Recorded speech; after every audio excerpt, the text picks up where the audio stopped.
प्यारे बच्चों, मैथ की आज की क्लास में आप सभी का स्वागत है। आज हम मैथ की क्लास में टॉपिक डिस्कस करेंगे आपका 12th क्लास का समाकलन का, जिसको अंग्रेजी में क्या बोलते हैं, इंटीग्रेशन बोलते हैं। आपको यहाँ पे स्टडी कराई जाती है सभी बोर्ड के एग्जामिनेशन की। CUET का एग्जाम जो आप देंगे 12th क्लास में, जब आप अपियरिंग में रहेंगे, NDA का एग्जाम देंगे, JEE मेंस का एग्जाम देंगे, इनकी भी प्रिपरेशन आपको साथ साथ ही कराई जाती है हिंदी माध्यम में। कोई आपकी प्रॉब्लम है तो इस नंबर पर आप व्हाट्सएप कर सकते हैं, कांटेक्ट कर सकते हैं। देखिए, इंटीग्रेशन में सबसे पहले आपको डिफरेंशिएशन की जानकारी होनी जरूरी है। आपने कर भी ली होगी कि जैसे हमने आपसे पूछा, सपोज कीजिए कि a बराबर p है। अब आपसे पूछेंगे b किसके बराबर है, तो आप उल्टा जवाब देंगे। जैसे मैंने आपको कहा कि a b के बराबर है और आपसे पूछो b किसके बराबर है, तो आप कहेंगे b आपके a के बराबर है। ये चीज़ आपने ही हमें बताई है। इसी प्रकार से हमारा डिफरेंशिएशन, ध्यान दीजिए, अवकलन और समाकलन एक दूसरे की रिवर्सेबल प्रोसेस है। अवकलन और समाकलन, डिफरेंशिएशन और इंटीग्रेशन रिवर्स प्रोसेस है। आपको एक चीज़ पता है तब आप दूसरी चीज़ बता सकते हैं। तो sin x का डेरिवेटिव आप क्या लिखते हैं, cos x लिखते हैं। अब आप इसका उल्टा लिखेंगे कि इंटीग्रेशन, अब आप लिखेंगे इसमें इंटीग्रेशन ऑफ cos x, और यहाँ पे dx लिखेंगे, किसके सापेक्ष कर रहे हैं। जैसे हमने x के सापेक्ष अवकलन किया था, ऐसे ही x के सापेक्ष हमने समाकलन किया है। तो उत्तर आप देंगे। देखिए यहाँ पे ध्यान से देखिए कि यहाँ हमने कहा sin x का डेरिवेटिव cos x, तो हमने यहाँ पूछा आपसे cos x किसका डेरिवेटिव है, तो उसका नाम हमने रख दिया इंटीग्रेशन। cos x किसका डेरिवेटिव है, तो आप उत्तर क्या देंगे, अपना sin x देंगे। अब ये बात अगर आपको समझ में आ गई होगी तो इतना समझना सफिशिएंट है कि sin x का डेरिवेटिव cos x है। cos x का इंटीग्रेशन का मतलब cos x किसका डेरिवेटिव था, तो आप उत्तर देंगे जी sin x का था। और प्लस में c कांस्टेंट ऑफ इंटीग्रेशन यहाँ मुझे डालना पड़ेगा। उसकी वजह आपको बता देता हूँ कि अगर यहाँ पे प्लस का कांस्टेंट करता हूँ तो कांस्टेंट का डेरिवेटिव 0 आएगा, तब भी उत्तर हमारा cos x ही रहेगा। तो ये बात आपसे पूछी जाती है कि हम कांस्टेंट ऑफ इंटीग्रेशन को क्यों जोड़ते हैं। तो ये आपका पहला फॉर्मूला तैयार हो गया। दूसरा फॉर्मूला आप क्या देखते हैं, डेरिवेटिव ऑफ cos x। ये आपका उत्तर क्या था, आपका फॉर्मूला माइनस के sin x था। अब यहाँ पे मैं सिर्फ sin x लिखूंगा तो उससे कोई प्रॉब्लम नहीं है। ये जो माइनस का साइन था, इसको अगर मैं यहाँ ले आता हूँ तो sin x किसका डेरिवेटिव, जो sin x है वो किसका डेरिवेटिव था, तो मैं उत्तर आपको माइनस का cos x दूंगा प्लस का c। इसी प्रकार से तीसरा देखिए, आप tan x का डेरिवेटिव लिखेंगे तो कितना आएगा, sec स्क्वायर x आएगा। अब आपसे उल्टा पूछा जाएगा कि sec स्क्वायर x किसका डेरिवेटिव था, तो आप उत्तर देंगे कि ये tan x और प्लस c का डेरिवेटिव था। चौथी बात आपके पास क्या है, cot x का डेरिवेटिव आप कितना निकालते हैं, माइनस का cosec स्क्वायर x। तो एक चीज़ मैंने आपको पहले हाईलाइट करी थी कि जिनके जो ट्रिग्नोमेट्रिक रेशियो c से आरंभ होते हैं, उनका जो डिफरेंशिएशन है वो निगेटिव साइन के साथ आता है। अब ठीक यहाँ उसका उल्टा होगा, cosec स्क्वायर x dx के लिए उत्तर निकालेंगे तो माइनस का cot x आपका आएगा, माइनस का cot x प्लस का c।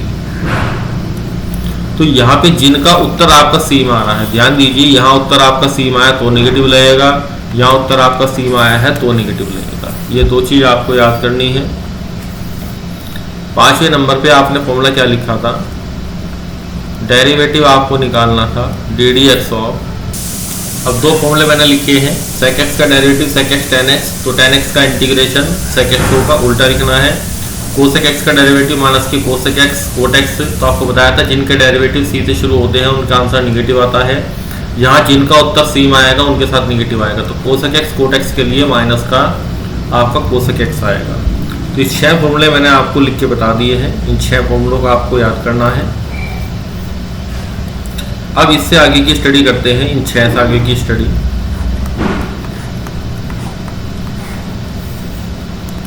अब देखिए, e की पावर x का डेरिवेटिव, मैथमेटिक्स में एक ही फलन है जिसका डेरिवेटिव उसी के बराबर होता है। तो यहाँ से आप क्या निकालेंगे कि e की पावर x का डेरिवेटिव e की पावर x, तब e की पावर x का जो इंटीग्रेशन आएगा वो e की पावर x और प्लस का c आएगा। अब a की पावर x का डेरिवेटिव आप निकालते हैं तो a की power x log base e आपके पास आता है।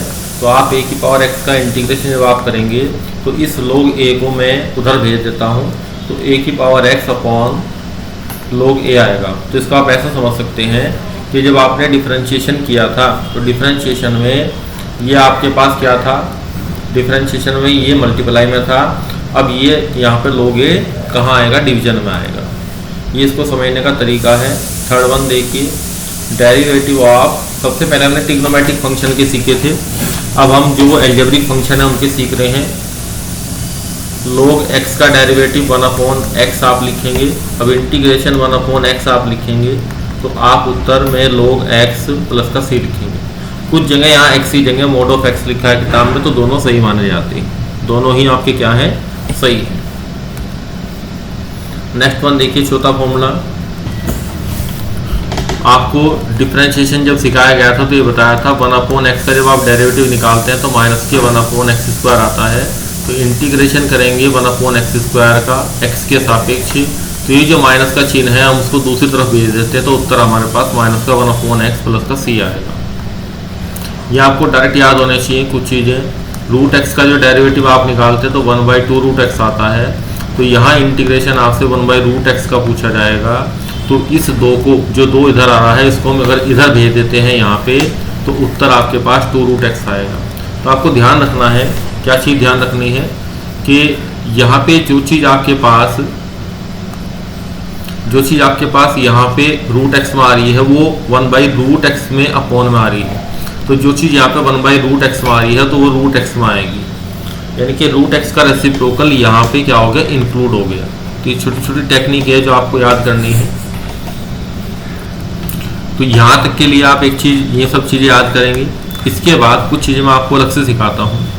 एक फॉर्मूला, जब आप डेरिवेटिव निकालेंगे ddx of log sin x का डेरिवेटिव निकालेंगे तो क्या होता है, log का डेरिवेटिव 1/x होता है, 1/sin, sin का डेरिवेटिव cos आ गया, तो यानी कि उत्तर हमारा cot x आ गया। तो log sin x का डेरिवेटिव cot x आ गया, तो यहाँ से इम्प्लाइज करेंगे इंटीग्रेशन cot x, क्योंकि इसका इंटीग्रेशन मैंने अब तक नहीं लिखा था, तो cot x का इंटीग्रेशन आप log sin x लिखेंगे। तो ये एक नया फॉर्मूला तैयार हो गया, ये आपको याद करना है, ये इंपॉर्टेंट है। इन सबका आप एक जगह लिख लीजिए। नेक्स्ट वन में मैं क्या करूँगा, यहाँ पे डेरिवेटिव निकालूंगा log cos x का। तो देखिए डेरिवेटिव क्या निकालेंगे, 1/cos x, और cos x का डेरिवेटिव माइनस का sin x, तो उत्तर माइनस का कितना है आपका, माइनस का tan x आया। तो यहाँ से फॉर्मूला बनेगा जो आपको याद करना है कि इंटीग्रेशन ऑफ tan x, तो मैंने आपको बताया था ना, माइनस का चिन्ह उधर भेज देंगे दूसरी साइड में, तो उत्तर आपका आएगा माइनस का log cos x प्लस का c। तो एक फॉर्मूला ये हो गया। आपकी बुक में फॉर्मूला अलग तरीके से लिखा भी हो सकता है। ये जो माइनस का चिन्ह आपको दिखाई दे रहा है, इस माइनस के चिन्ह को, ये जो माइनस का चिन्ह आपके पास है, एक मिनट देखिए इसको, ये जो माइनस का चिन्ह आपके पास है, इस माइनस के चिन्ह को अगर मैं कोस के ऊपर -1 की पावर की फॉर्मेट में ले आता हूँ, तो उत्तर हमारे पास क्या बन जाएगा, log 1/cos x, और 1/cos x को क्या लिखते हैं, sec x। तो आपके ये फॉर्मूला दो तरीके से आप लर्न करेंगे, मैंने आपको बता दिया है। या तो आप इसमें माइनस का log cos x वाला फॉर्मूला याद करेंगे, या फिर सीधे log sec x वाला फॉर्मूला याद करेंगे। cot x के लिए एक ही फॉर्मूला है log sin x वाला, लेकिन जब tan x का आप इंटीग्रेशन निकालेंगे तो उत्तर दो प्रकार से लिखा जा सकता है। तो यहाँ तक की बात आपको एग्जैक्टली समझ में आ गई होगी कि हम क्या कहना चाह रहे हैं। अब इनवर्स ट्रिग्नोमेट्रिक फंक्शन के लिए फॉर्मूले देखते हैं अलग से, कि आप डेरिवेटिव करते हैं ddx of sine inverse x का डेरिवेटिव कितना होता है, 1/√1 - x²। तो यहाँ पे जब आपसे इंटीग्रेशन पूछा जाएगा 1 - x² का, तो आप सीधा लिखेंगे साइन इनवर्स x और प्लस का c। इसके बाद जब आप डेरिवेटिव लिखते हैं कोस इनवर्स x का, तो यहाँ केवल माइनस का अंतर आता है। तो जब आप यहाँ पे इस माइनस को हम यहाँ पे छोड़ देते हैं, अगर इसको लिखेंगे तो उत्तर हमारा माइनस का, मतलब इस माइनस को इधर ले जाएंगे, माइनस का कोस इनवर्स x प्लस का c भी आएगा। तो यहाँ पे दो चीज़ें एक साथ कंसाइड कर रही हैं, इसको थोड़ा ध्यान दीजिए कि यही आपके पास इंटीग्रेशन वाला है कि इसको 1/√1 - x² का इंटीग्रेशन। आपका ये भी उत्तर सही है, ये भी उत्तर सही है। इसकी वजह मैं आपको बता देता हूँ, क्योंकि sine inverse x plus cos inverse x आपके पास क्या होता है, इनवर्स ट्रिग्नोमेट्रिक फंक्शन में π/2 होता है। तो इस वजह से, लेकिन हम ये उत्तर नहीं लिखते, जनरली हम उत्तर समझेंगे साइन इनवर्स x लिखते हैं। ऐसी ही कंडीशन आपके पास tan और कोट इनवर्स में रहेगी, तो हम केवल यहाँ पे अब tan इनवर्स x का लिखेंगे 1/1 + x²। तब आपके पास इंटीग्रेशन ऑफ 1/x² dx। तो उत्तर आप लिखेंगे कि यहाँ पे tan इनवर्स x + c आएगा, या फिर माइनस का कोट इनवर्स x प्लस का c आएगा। ये इसकी वजह है। एक ये हो गया। थर्ड वन और लिखता हूँ, derivative of sec inverse x बराबर -1/x² - 1 आया, सॉरी यहाँ पे प्लस आएगा। तो यहाँ पे इंटीग्रेशन ऑफ 1/x² - 1 आप dx आप लिखेंगे, तो उत्तर आप देंगे sec इनवर्स x देंगे प्लस का c, या फिर माइनस का कोसेक इनवर्स x देंगे। दोनों ही उत्तर सही मान जाते हैं, लेकिन हम एक प्रेफरेंस अपने माइंड में रखेंगे। तो प्रेफरेंस हमें इसकी रखनी है, पहले वाले की। जो बुक्स में आपको आंसर मैच होंगे वो इस पहले वाले को लेके मैच होंगे। मैंने इसके ऊपर डिब्बा बना दिया है, इसको आप लर्न कर लेंगे। तो ये हुए हमारे इनवर्स ट्रिग्नोमेट्रिक फंक्शन के आपके इंटीग्रेशन के फॉर्मूले। अब देखिए 2 फॉर्मूले और रह गए हैं। हम आपको डेरिवेटिव दे रहे हैं log sec x + tan x का निकालने के लिए। तो आप क्या करेंगे, पहले log के साथ जो आता है उसको 1/में रखते हैं। फिर जो है इसका डेरिवेटिव दोबारा sec x का derivative sec x tan x plus tan x का डेरिवेटिव sec² x। अब यहाँ से आपको ये शो हो रहा होगा कि ये sec x यहाँ से एक बार कॉमन लिया जाएगा। इसको कॉमन लेते हैं, sec x कॉमन लिया, अंदर क्या बचा sec x plus tan x। मैंने उल्टे ऑर्डर में लिख दिया है, बात एक ही है। बचेगा आपके पास sec x plus tan x। अब ये आप काट देंगे तो उत्तर क्या है, मेरे पास sec x आया। तो इसका मतलब क्या हुआ, जब आप इंटीग्रेशन करेंगे sec x का, तो आपके पास उत्तर क्या आएगा, log। अभी हमने आपको कंसेप्ट सिखाया था कि इंटीग्रेशन की जो प्रक्रिया है वो कैसे होती है, कि इसका डेरिवेटिव ये है तो इसका इंटीग्रेशन यही लिखा जाएगा log sec x plus tan x plus का c। अब कुछ जगह बुक्स में आपका फॉर्मूला अलग भी लिखा गया है, तो उसमें क्या करते हैं, जो ये sec x plus tan x है, मैं इसको आपको हल करके दिखा देता हूँ। इस पर जब आप साइन कोस ब्रैकेट करेंगे तो ऊपर 1 प्लस sin x आएगा और नीचे आपका cos x आएगा। तो यहाँ पे देखिए एक चेंज हमने यहाँ पे किया है, उस चेंज को देखिए कि जब sec x plus tan x को आप हल करते हैं तो इसको साइन कोस ब्रैकेट करने के बाद ये आएगा।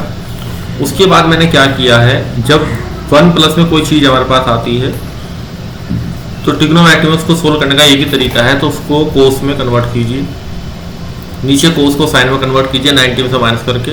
फिर 1 प्लस कोस थीटा बराबर 2 कोस स्क्वायर थीटा/2 होता है, और साइन x का formula 2 sin x/2 cos x/2। उसको हल करेंगे तो कोट π/4 - x/2 आएगा। यहाँ पे इसको 90 में से माइनस करेंगे तो tan π/4 + x/2 आएगा। तो ये जो फॉर्मूला मैंने आपको लिख के दिखाया था अभी, इसको ध्यान से देखिए, कि sec x का ये फॉर्मूला जो हमने आपको लिख के दिखाया था log sec x plus tan x, क्योंकि ऑब्जेक्टिव एग्जाम में 2 तरीके से आंसर लिखे जाते हैं। तो ये आपके पास log tan π/4 प्लस x/2 और प्लस का c, ये भी उत्तर आपका किसका है, sec x का ही। तो आपको एक फॉर्मूला ये याद करना है, sec x का इंटीग्रेशन 2 प्रकार से लिखा जाएगा। तो ये चीज़ आप अच्छे तरीके से याद कर लें, क्योंकि ये कंफ्यूजिंग है। ऑब्जेक्टिव जो क्वेश्चन आएंगे उसमें आपका आंसर पहला वाला भी हो सकता है, ये भी आपका आंसर हो सकता है, और ये भी आपका आंसर हो सकता है। तो दोनों तरीके से आपको इस फॉर्मूले को याद करना है। नेक्स्ट वन देखिए, आप जब डेरिवेटिव निकालेंगे किसका, log cosec x minus cot x का जब डेरिवेटिव आप निकालेंगे, अब आप निकाल के देख सकते हैं, तो ये जो फॉर्मूला हमारे पास आएगा, तो ये आपके पास आ जाएगा कोसेक x। तो यहाँ से इंटीग्रेशन बनेगा integration of cosec x dx equal to अब यहाँ पे एक सवाल मेरे से पूछ सकते हैं कि यहाँ पे माइनस का फॉर्मूला आपने क्यों यूज किया। पहले वाले में मैंने क्या लिया था, यहाँ पे sec x plus tan x लिया था, यहाँ पे मैंने इस पे काम किया था। तो अगर हम माइनस या प्लस में लेके देखते हैं तो उस प्रैक्टिकल से हमें थोड़ा पता लग जाता है कि हमें क्या लेके चलना है। तो कोसेक x का जो इंटीग्रेशन आएगा आपका वो आएगा log कोसेक x माइनस का कोट x और प्लस का c। यह आप आंसर लिखेंगे। फर्दर हम क्या करते हैं, cosec x minus cot x को सोल्व करते हैं। तो ये आपका 1 माइनस का कोस x और अपॉन का साइन x आएगा। यह आपका 2 साइन स्क्वायर x/2 हो जाएगा और नीचे 2 साइन x/2। पहले वाले में थोड़ा सा बनाना मुश्किल था, इसमें आसान है, एक पावर कटी आएगी तो आपका पास ही आ जाएगा tan x/2। तो आपका कोसेक x का जो इंटीग्रेशन है, एक फॉर्मूला आपका ये है और इसी के स्थान पे आप एक और यूज करेंगे log tan x/2 प्लस का c। तो हमने log के अंदर जो ब्रैकेट था उसको हमने 2 बार सोल्व कर लिया है। तो 2 अलग अलग आंसर मेरे पास आ रहे हैं, एक ये और एक ये। इस तरीके से आपको 2 फॉर्मूले याद करने हैं। अब आपके सभी ट्रिग्नोमेट्रिक फंक्शन के जो इंटीग्रेशन है अब आपके सामने आ गए हैं। अब आप एक टेबल तैयार करेंगे। उस टेबल के अंदर आप एक तरफ लिखेंगे डेरिवेटिव ऑफ साइन x बराबर कोस x, ये डिफरेंशिएशन चलेगा। तो देखिए डेरिवेटिव के सभी फॉर्मूले मैंने आपको यहाँ पे लिख के दिखाए हैं। साइन कोस टैन, ऐसे एक राइमिंग में याद होने चाहिए, tan sine cos tan cot sec cosec, ये फॉर्मूला आपको याद है। एक तरीका बताया था, यहाँ ये 1 पावर में चलते हैं, ये 2 पावर में चलते हैं और ये 2 की मल्टीप्लाई में चलते हैं। तो ये टर्मोलॉजी आपको अपने माइंड में याद रखनी है। अब देखिए हमने आपके सामने इंटीग्रेशन के फॉर्मूले लिख के दिखाए हैं, उनको ध्यान दीजिए कि आपको इसी राइमिंग में याद होने चाहिए। साइन कोस टैन पहले हमने अलग तरीके से लिखे थे, कोट सेक कोसेक। तो यहाँ तक आपको प्रॉब्लम नहीं है। माइनस का कोस आएगा, फिर कोस का साइन आएगा। अब टैन में आपको ध्यान देना है कि आप यहाँ पे 2 फॉर्मूले लिखे जाएंगे, या तो माइनस के log cos x log sec x, फिर आपका जो कोट एक्स आएगा तो log साइन एक्स। अब यहाँ पे टैन में 2 थे, अब आपको देखना है सेक एक्स के अंदर log sec x plus tan x आएगा, या log टैन पाई/4 प्लस x/2 आएगा। यहाँ 2 फॉर्मूला आएंगे। कोसेक एक्स में log cosec x minus cot x आएगा, log टैन x/2 आएगा। तो यहाँ 2 फॉर्मूले हैं। तो यहाँ पे ध्यान देने वाली बात क्या हुई, आपको इसी ध्यान रखनी है यहाँ पे कि टैन एक्स का फॉर्मूला 2 तरीके से याद होगा इंटीग्रेशन में, कोट में दिक्कत नहीं है, फिर सेक में 2 तरीके से याद होगा और फिर आपका कोसेक में भी 2 तरीके से याद होगा। इनको लिख के आप एक टेबल अपनी बना लीजिए और उस टेबल में दोनों चीज़ें लिखिए। इधर से भी लिखनी है आपको, जो मैंने समझाई है ये भी लिखनी है, और इधर से भी आपको लिखनी है। बोथ साइड से आपको फॉर्मूलास लिखने हैं। अब जब ये टेबल आप 4 से 5 बार लिख लें, आपको सभी चीज़ें याद हो जाएं, जब रिवर्सिबल फेस में आपको हाथ रख के याद होनी शुरू हो जाएं, तब आप क्या करेंगे, तब हम क्वेश्चंस पे आएंगे। चाहे आप इसको 10 बार लिख के देखें, 20 बार लिख के देखें, माइंड में मेमोराइज करें, दिन में 5 बार करें, 10 बार याद करें, वो आपकी जिम्मेदारी है। जब तक हम ये नहीं चले, इसको नहीं याद करेंगे, तब तक ये पूरी बुक जो कैलकुलस की है, इंटीग्रल कैलकुलस की, जिसमें समाकलन आएगा, ये ऑपरेट नहीं हो पाएगा। तो आप इसको रिक्वेस्ट भी समझ सकते हैं, इसको ऑर्डर भी समझ सकते हैं। आपके फ्यूचर के लिए आप क्या करेंगे, इस टेबल को बार बार बना के देखेंगे। हाफ टेबल आपको बना के देखनी है, आधी तरफ आप डिफरेंशिएशन के फॉर्मूले लिखें और आधी तरफ आप इंटीग्रेशन के फॉर्मूले। जो केवल दिक्कत इसी में ही है, बाकी वो जो और फॉर्मूले हैं उनमें बहुत ज़्यादा प्रॉब्लम आपको नहीं आएगी। मेन जो कंफ्यूजिंग वाला काम है वो यहीं पे है। तो इसलिए बार बार आपको कहा जा रहा है कि आप इन फॉर्मूलास को स्टडी करें, लिख के देखें। कोई दिक्कत आती तो आप एक नंबर आपको ऊपर दिया गया है, इस पर कंसल्ट कर सकते हैं। आपकी कोई भी समस्या है, CUET का एग्ज़ाम है, NDA का है, JEE मेंस का है, 12th का आपका एग्ज़ाम है, कोई भी आपको रिक्वायरमेंट है आप पूछ सकते हैं। तो आज का लेक्चर आपका यहीं पे समाप्त होता है। Thank you very much.